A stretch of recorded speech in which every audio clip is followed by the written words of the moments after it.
For some context, my family and I did not have a happy home life.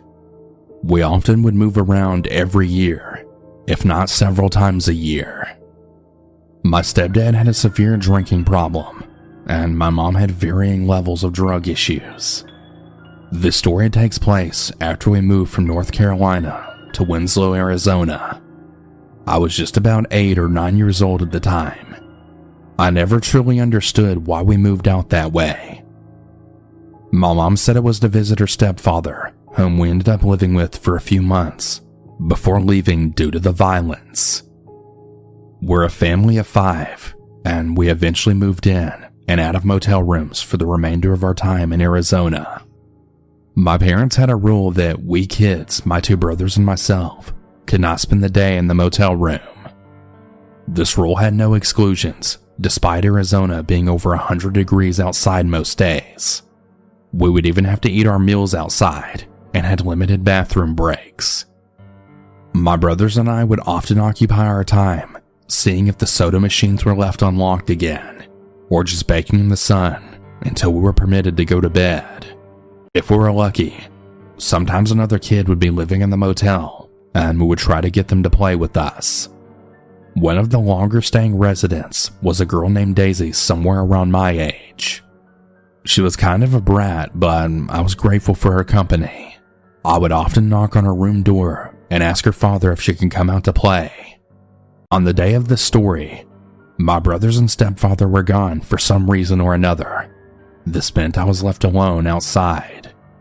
I eventually decided to try and get Daisy to come play again, and started making my way across the dry, empty parking lot to the room she shared with her father.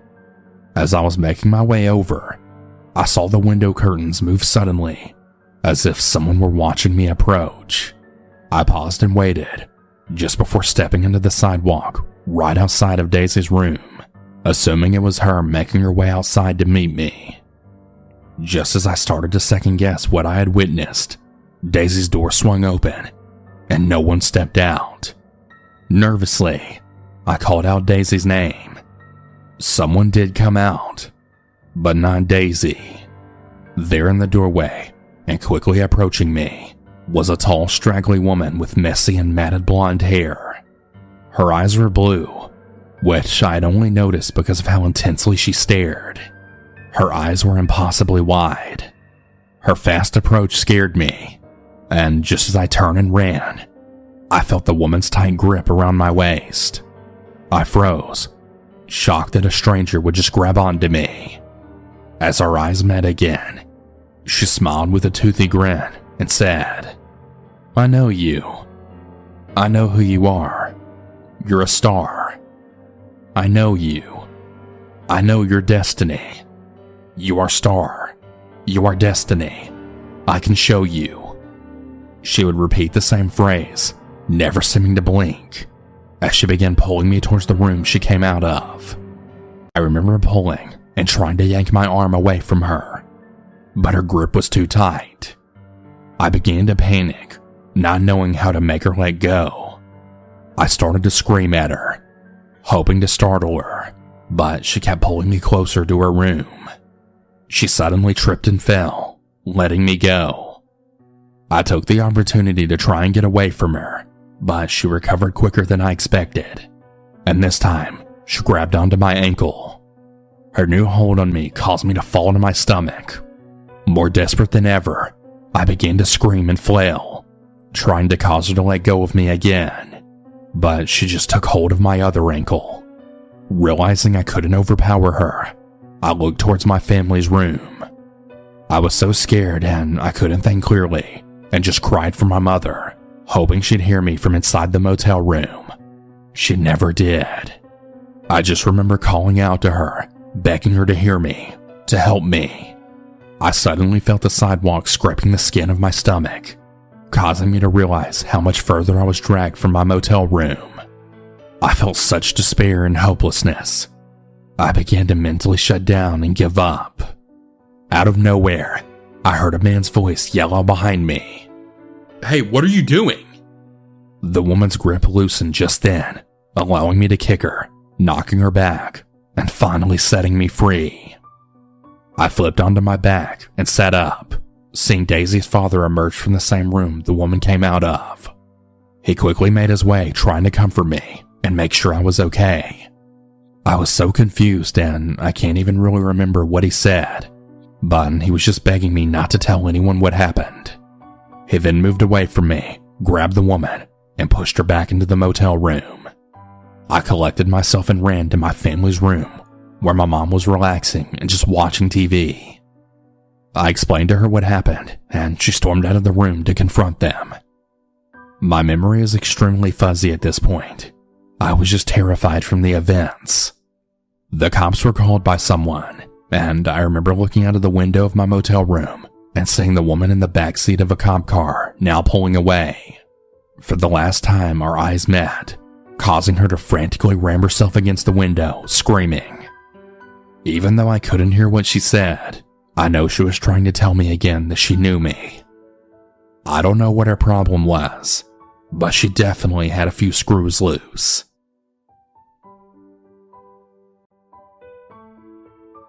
I'm 24, male, and still a virgin. A fact that severely bothers me in recurring phases. And one of those, a couple of months ago, I boldly decided to finally inquire the services of an escort girl. Prostitution is legal in my country, so I wasn't planning on breaking any law. I got in contact with a pretty blonde Russian girl in her early 20s that I found on a website dedicated to private escort girls and their insertions. We decided to meet a couple of days later. She appeared quite short-spoken, almost blank, but I figured that was just a habit you'd evolve in that line of work. If I had to handle lusting guys on an everyday basis, I'd probably be like that too. I took that particular day off from my pretty stuffed work plan and drove to the nearest big city where we arranged to meet. See, I live in a semi-rural student town where I couldn't really find anyone to my liking. It took me a good 2-hour train drive to get to the town, which I really wasn't that familiar with. Strangely enough, she told me that I would only get to her address a couple of hours before the date, for reasons that I couldn't really follow. So here I was in this big city, pretty lost, and almost 2 hours before my date. I had noticed that my phone battery was almost dead, so I frantically texted my date that I would need the address this minute if she still wanted things to happen. I turned off my phone and restarted it every 10 minutes to check for further messages, yet I didn't get any. The coward in me was satisfied. I'd have enough reasons to back up from this insane plan and just drive home. But before I finished that thought, she then messaged me with the address, which luckily wasn't that far off from the main train station. I started to reluctantly walk towards that location, checking my phone with Google Maps for every turn. After about 10 minutes, I arrived at my destination, according to my phone, but I wasn't really sure on where to go from here. There was a turn into some kind of back alley, an apartment, so I figured that I had to go there. To tell you the truth, I was beginning to sweat bullets at this point. I was beginning to slightly shake. I definitely wasn't ready and felt very uncomfortable.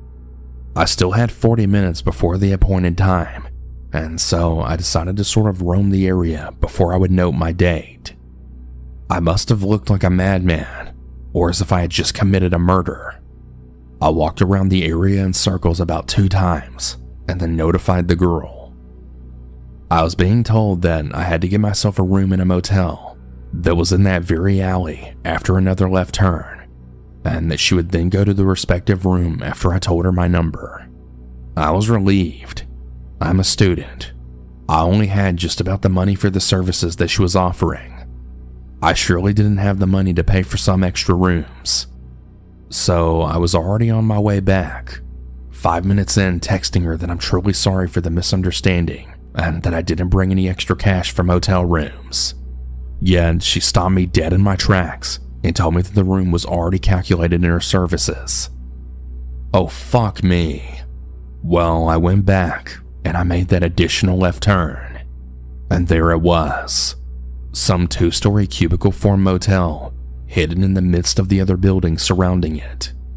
It appeared very weird, as if it wouldn't belong here or was just randomly dropped at this place. I reluctantly approached it, even though I was beginning to get annoyed. All I wanted was a friendly person to discreetly help me in this once-in-a-lifetime step, and now it seemed that I had to deal with some rundown whorehouse clerk who would be in the perfect knowledge that I was here because I wanted to pay for sex. The door of the building was open, and there seemed to be some kind of counter. Yet the building didn't seem like something you would just walk inside like a customer. So I told my date my doubts, but she insisted. I waited for some time, and then suddenly a man appeared. He guided a minor-looking girl into that building. It was only after the whole incident that I realized the implications of this. I guess I thought she was his family, but she wasn't even in the same ethnic group. I inquired about a room, and his pupils enlarged.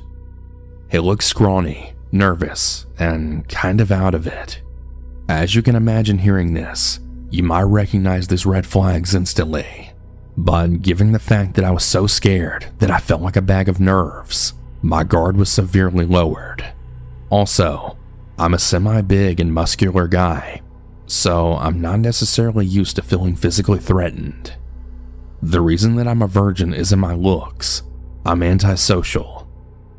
Weirdly enough, he told me that unfortunately, all the rooms were occupied at the moment. I wrote my date just that, and was told that I should wait a second. Just 5 minutes after that, she texted me that she was now in the process of making herself nice for me, and that I was supposed to go up to the second story and knock at door 2. And so I did. I entered the building. The man from before was not there.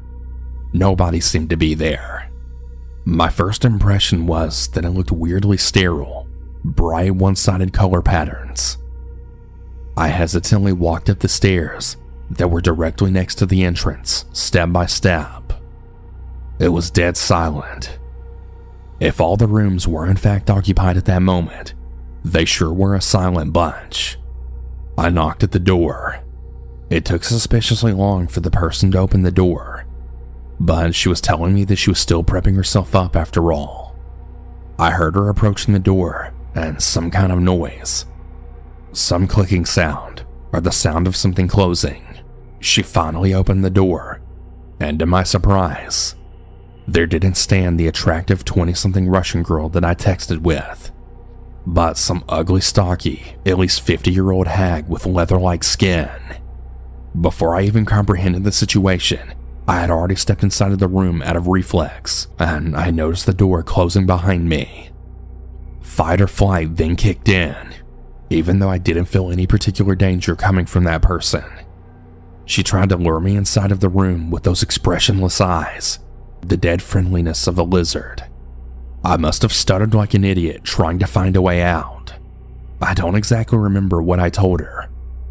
I was giving her some bullshit excuse on why I needed to leave for a second, again promising that I'd be back ASAP, and I noticed that she was hardly able to comprehend full sentences in the native language, so I just made my best attempt of giving a reassuring hand gesture, then pointing to the door and said 5 minutes, and then immediately left without waiting for her reaction. I practically ran down the stairs, arrived at the first floor, and then out of nowhere, the same scrawny pimp from before then creeped up on me from behind and asked me if I made any progress in finding my date. Without stopping, I just grabbed the door handle and I told him that unfortunately, progress has not been made, and then left the building, speed walking out of that godforsaken place. I texted her once again to confirm that I didn't just confuse the room. I didn't. After I confronted her and told her that I wasn't going to get scammed, I expected to get something along the lines of, "You have to pay me, or my protectors will do such and such in return." But instead, I got no reply at all. I don't know what I walked into that day. Maybe it wasn't even that insidious. Maybe I was just scammed, which is frankly bad enough, but the whole thing gave me the creeps. Friendly piece of advice: If you want to solicit adult services, pay reasonable prices, and don't ever enter any fucking motels.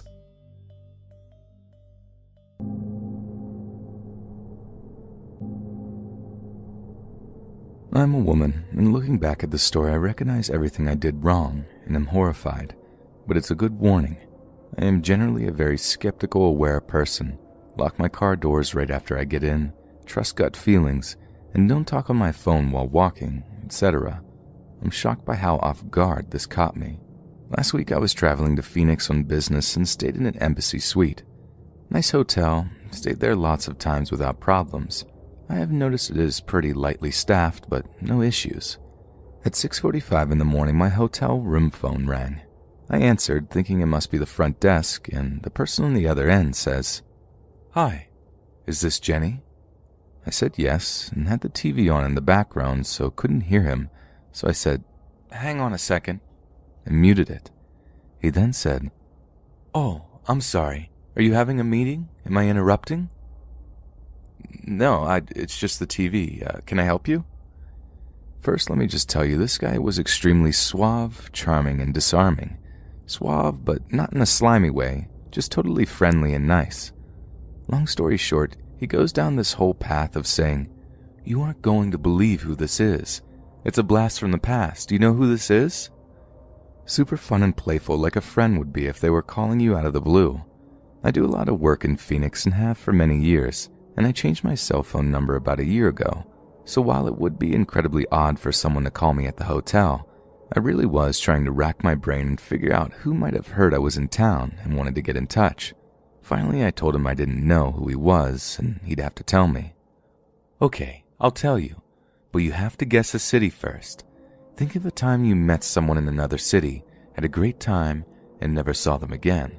Someone you got a little crazy with." Just to get things moving, I guess Cleveland. I did go to Cleveland on business about 8 years ago, but I didn't do anything crazy there. "Yep, Cleveland." "No, I still don't know who this is." "Think of a Cleveland Browns player you met and had a really good time with." At this point, I clearly know the call isn't for me, and I say definitively, "No, I don't think so." In response, he says, "Oh my goodness, do I have the wrong Jenny? Is this Jenny Miller?" "Nope, wrong person."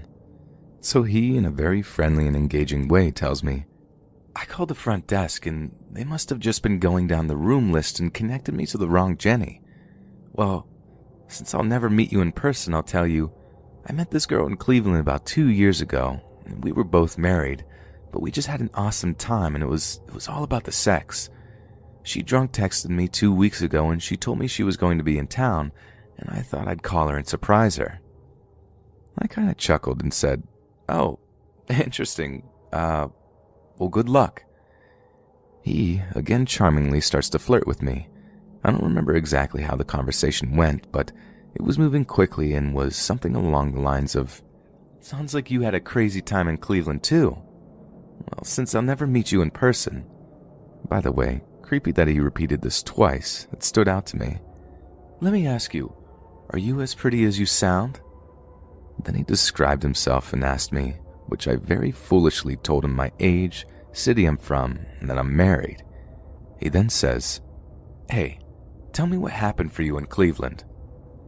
At that point, I finally wised up and said, "I'm not going to continue this conversation." At which point he promptly hung up. I had about 30 minutes until I needed to leave and felt very unsettled as I reflected on the call. How did he get patched through to my room without my full name, but knowing my first? Obviously, he somehow requested to be connected to my name and made up a story about knowing the last name, maybe. Did he possibly know my room number? Was he lurking and waiting for me? I waited until I saw another woman go to the elevator and jumped out of my room behind her so I wouldn't be alone. At the front desk, I was telling the manager very briefly about it to try to get to the bottom of how they got through to my room, and another woman standing nearby said, "Did someone call your room looking for Sarah Miller?" I said, "No, he called looking for Jenny Miller. My name is Jenny." And then she said, "I had a guy call my room looking for Sarah Miller, and my name is Sarah." I was asleep and he just said really cheerfully, "Best wake-up call ever." But I was so disoriented I didn't keep talking to him. The manager, who was the only one working the desk, sort of acknowledged he had some calls come in, but sort of brushed it off and moved on to the next person. So I didn't get to the bottom of that, which, reflecting on it, I should have pushed much harder and may call and do so, but it was all moving really fast. Okay, so pretty creepy, right? Totally disarming personality, disarmed me by doing it in the morning instead of the evening, knew my name, called a hotel phone, got me to acknowledge I was alone, made me pick a city and then made a tie to it, made himself sound like a cool football player even though he clearly wasn't. All kinds of creepy stuff. Here's my question. What was this guy going for? I can only think of a couple of options. 1, trying to get someone to talk dirty on the phone for some jollies. Least creepy of the options, but I feel like he didn't move it that way quickly enough and wasn't explicit enough to make that the goal. Or 2, I really got the vibe that he was trying to find someone that would be willing to meet him in person. I felt like if I'd continued the conversation, it was going towards, "Hey, I was trying to call Jenny Miller, but you sound really fun and cute. Would you want to meet for a drink?" Who knows what his or his buddy's intentions would be? Kidnapping? Seems over the top, but hey, it happens. Maybe just a lonely guy looking for a date. I Googled and found no similar stories. Maybe I Googled the wrong thing. I did find the front desk scam where they pose as the front desk and try to get your credit card number, but nothing like this. I am generally no slouch when it comes to personal security, and it freaks me out how easily I was put into friendly mode instead of skeptical mode here. My friends have been shocked when I told them the story and said if anyone was going to fall for it, I'd be the last person they would think. I'm still trying to figure out what this guy might have been after.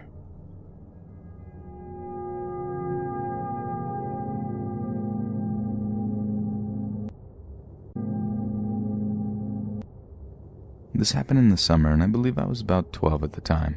I was staying in a hotel in a fairly large city with my mom and my younger brother. We were visiting our extended family, but chose not to stay in their house. My brother is younger than me by a decent amount, so I was usually told to keep an eye on him. On the day we arrived, my mom told me to do just that while she checked us in and received our room card. So my brother and I sat down on a couch in the lobby and relaxed a little bit. While we were sitting, a man in about his mid-40s walked into the hotel. The couch was facing the hotel doors, so I got a good look at him. I remember that he was very average-looking.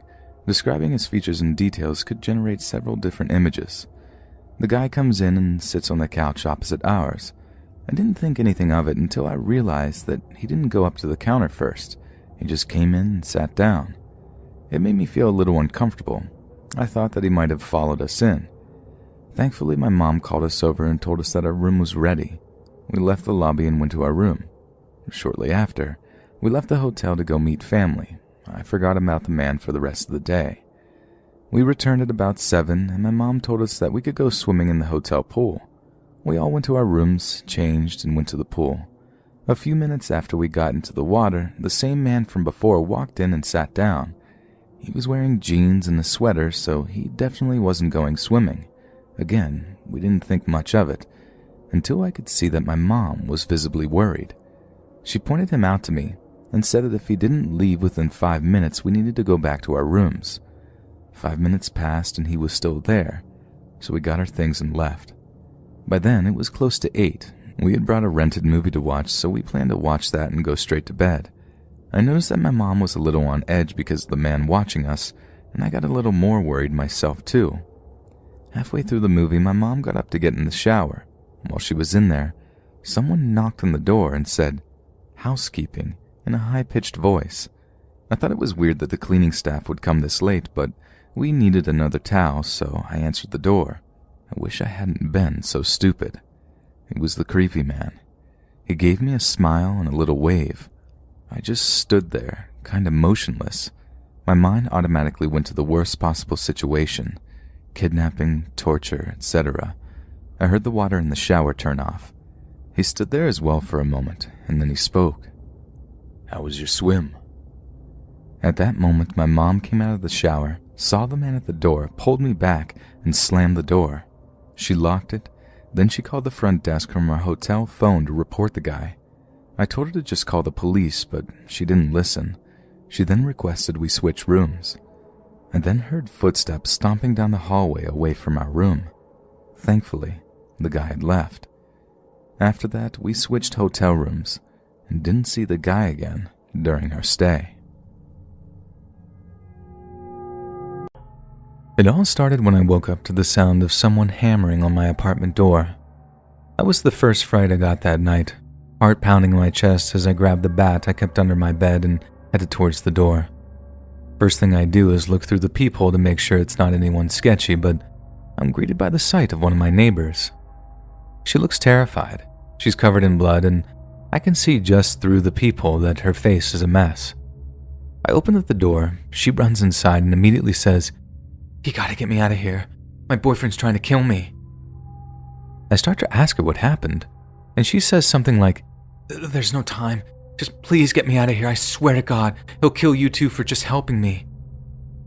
That was what sent me into a straight-up panic, because if a guy was willing to beat his girlfriend up that badly, Lord knows that he'd be willing to put me in the ground. I just grabbed my car keys, ran downstairs with the girl following close behind, jumped into my car, then took off into the night. I remember asking her if she had anywhere I could take her, like a friend's or a relative's or something. She said no, and the best thing for us to do would be to drive to a motel so she could call the cops from there. So that's exactly what I did. I drove us to a motel and booked us a room. The clerk was obviously just as concerned as I was, but all it took was to explain that her boyfriend had tried to off her, and they were like, "Geez, make sure you guys call the cops at least." The girl, whose name I didn't know at that point, I just knew she was a neighbor, said that she'd go up to the room and call them, then asked me to get her some ice from the ice machine so she could deal with the swelling on her face. When I got to the room, she said the cops would be there ASAP, took the ice, put it on her face, then just burst into tears. I tried my best to reassure her, telling her she was safe and stuff. Then when she finally calmed down, I asked her what actually happened back at her apartment. She told me her boyfriend was abusive and that she'd been planning on leaving for a while, but that night was the night she'd finally got the courage together to announce it to him. She said he walked into their bedroom to find her packing a bag, and not long after that, everything went to chaos. She started helping herself to the little bottle of liquor from the minibar, but not after promising she'd pay me back for them once everything had blown over. I had no reason to disbelieve her at the time. I mean, I felt like we had a kind of bond established already, but I abstained because I thought I'd be driving back to the apartment pretty soon. I asked her if she was good to wait on her own while the cops drove out to her, but she asked me if I'd stay to keep her safe. She then made the point that if her boyfriend found the blood on my apartment door, she assured me that she'd left some on there while hammering on it, that he'd know she'd been there and he'd try to attack me, or worse. I'll be honest, I thought it was a pretty good point at the time. I hadn't seen the blood myself, but she was so covered in it that I believed her when she said that there was some on my door. Anyway, about an hour goes by and the cops still haven't showed up, and the motel rooms were arranged in a horseshoe shape, so we'd have seen them rolling into the parking lot if they had. I asked her to call them back to see what was going on, because obviously it was a really urgent situation, and I know that there was basically no way for the boyfriend in finding us, but I was still really paranoid that he would somehow. That's when the inconsistency started, because she gave me some lame duck of a reply like, "I'm sure they'll be here soon." If that was me, I'd have called 911 again if they hadn't shown up within like 10 minutes. So what was she so calm about that she was just cool with waiting for them for like an hour at that point? I put it down to booze, and at that point I was okay with waiting too. It wasn't like I had anywhere to be. I sure couldn't just go back to my apartment with that psycho supposedly just a few doors down. But that's also about the same time that I started checking out the amount of blood on her nightshirt. She had like an oversized t-shirt and girl boxers on, and like I said earlier, they were drenched with blood, but also with some blood splattered too, like little spots here and there. She had this cut over her eye, and she had a nasty busted lip, but it looked like way too much blood for just those small wounds. So I asked her if she had any other kind of injuries, like an abdominal wound of some kind that might account for all the blood on her. She said no, and that it was all from the busted lip in her eye. And immediately I start smelling nonsense. I asked her again what exactly had happened back at the apartment, and she started getting weirdly defensive about what she told me. I was starting to think it wasn't quite the abusive spouse kind of story that she told me the first time around, but I had no inkling of what was really going on. That being said, I was getting tired of waiting for the cops to show, so I decided to call them back myself. All I had on me was my wallet, my phone, and my car keys, the only 3 things I'd had time to stuff into the pockets of my shorts before fleeing the apartment. But when I take my phone out to call the cops, she says something along the lines of, "What are you doing?" I state the obvious, that I'm about to call the cops back, and she's like, "Don't." I don't know if it was the way she was looking at me, the way she spoke, or the way she sort of tensed up when I told her that I was about to do that, but the mood in the room just shifted completely. I asked her why not, then just went right back to dialing 911. But by the time the operator spoke down the line, I looked up and saw she had a knife in her hand. She just said, "Hang up, now." So I did. I'd never had a knife pulled on me at that point, and I can't overstate how terrifying it was. It wasn't even just the knife either. It was the overwhelming creepy sensation of knowing that all wasn't what it seemed. I wasn't hiding from the threat. I was with the threat. I'll be honest here. I basically begged her not to hurt me, and to my relief, she said she wouldn't as long as I drove her to the Canadian border.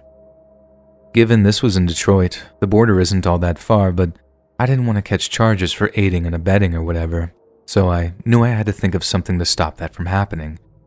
It's not like I knew I couldn't tell the cops that I'd been threatened or whatever, but I also knew that the longer I spent in this girl's company, the more chances I'd have of being stabbed. So, I tell the girl that I'd drive her to the border, but that I needed to get something to eat first.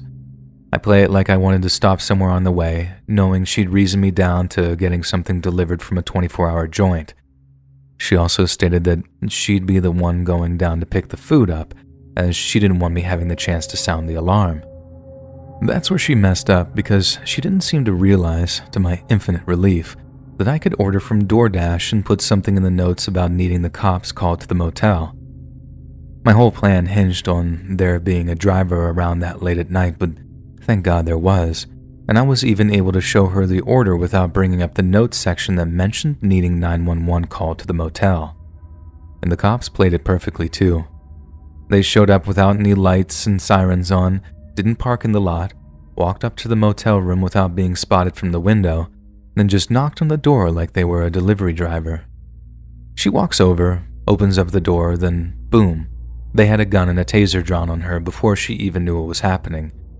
She had the knife tucked into the back of her girl boxers, but the cops were wise to her drawing on them, and she hit the floor hard after they hit her with the taser.